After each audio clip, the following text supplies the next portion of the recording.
Under the Appearance tab, click on Menus. Most themes will display at least one menu bar to help visitors explore the different areas of your website. It's usually near the top of the page, but every design is a little bit different. This navigation menu will stay locked in place no matter what section you're in, and it should contain all of your permanent pages and maybe some important content categories, like podcast, videos, or blog. When you installed your theme, it might have generated a bunch of these new pages automatically, but you still need to assign the ones that you'll be using to each menu. Start by giving your new menu a name. I'll call this Main Menu and then Create Menu. In the Pages box on the left, you'll see your recently added pages, but click View All for the full list, then select All and Add to Menu. Now you can hold down your left mouse button when you click on any of these boxes to drag them around until they're in the order that you want. Always keep the home page on top as the first item, but arrange the others any way you like. If you see an old home page left over from the default theme further down like this, you should delete it. Click the page arrow to expand this box and then remove. You can do that to delete any of these items from the menu in the future, but leave them all here for now so you can check everything out and decide which sections you want to use. If your theme didn't add its own blog, podcast, or events page already, you can include those by opening up this Categories box. Click View All to see them and select everything except Uncategorized. When you add to menu, you can then move them around just like the pages. If any of these are shifted a little to the right, they get turned into a drop-down subcategory of the menu item above it. In this case, hovering over podcast will make up-tempo and down-tempo options appear underneath that to filter the podcast posts by category. In the menu settings at the bottom, check the box to automatically add new top-level pages to this menu if you want that done automatically when you make a new one. Assign this to all of the choices you have here, then Save Menu. When you see Main Menu has been updated, check it out with your Visit Site option. Here's the menu at the top with everything that we added. The info page is there intact, and Podcast has a nice drop-down menu when we hover the mouse. Since we designated the MP3 post as up-tempo, it's now accessible from that menu.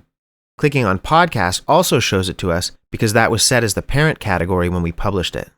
All the future podcast episodes will show up here in sequence, but they'll get filtered if somebody clicks the menu's drop-down sub-item.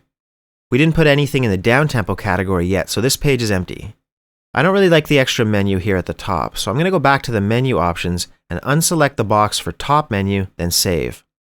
When I visit my site again, that menu location will be turned off.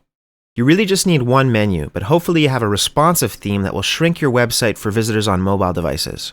In that case, it's a good idea to also make a simplified version of the menu that will fit better on a smaller phone screen. If your theme supports more than one menu, let's create a new menu at the top of the page. Name this one Mobile Menu and then Create Menu. View all pages and pick only the most important sections, starting with Home from the top of the list. Let's just select Contact and Info, then Add to Menu. From categories, we'll put in Events and Podcast. Arrange them however you want, but keep Home on top, leave the Auto Add unselected for this one to keep it more basic, and then pick Mobile Menu in the theme locations and save. Checking the Manage Locations tab up top will confirm that everything is assigned properly. If you want to experiment some more with the menus, go back to the Edit Menu tab and select Main Menu. Try moving your test categories into position as sub-items under the blog page by tucking them underneath like you did with up-tempo and down-tempo. If you ever want to change the way that these are displayed, it's pretty easy to just expand one with the arrow and edit the name.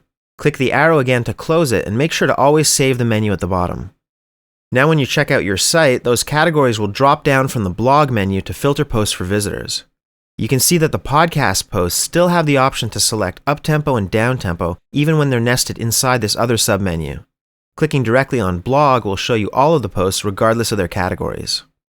If you already have your most recent posts shown on the front homepage, maybe this blog page isn't necessary and you'll just use the post categories as separate menu items instead.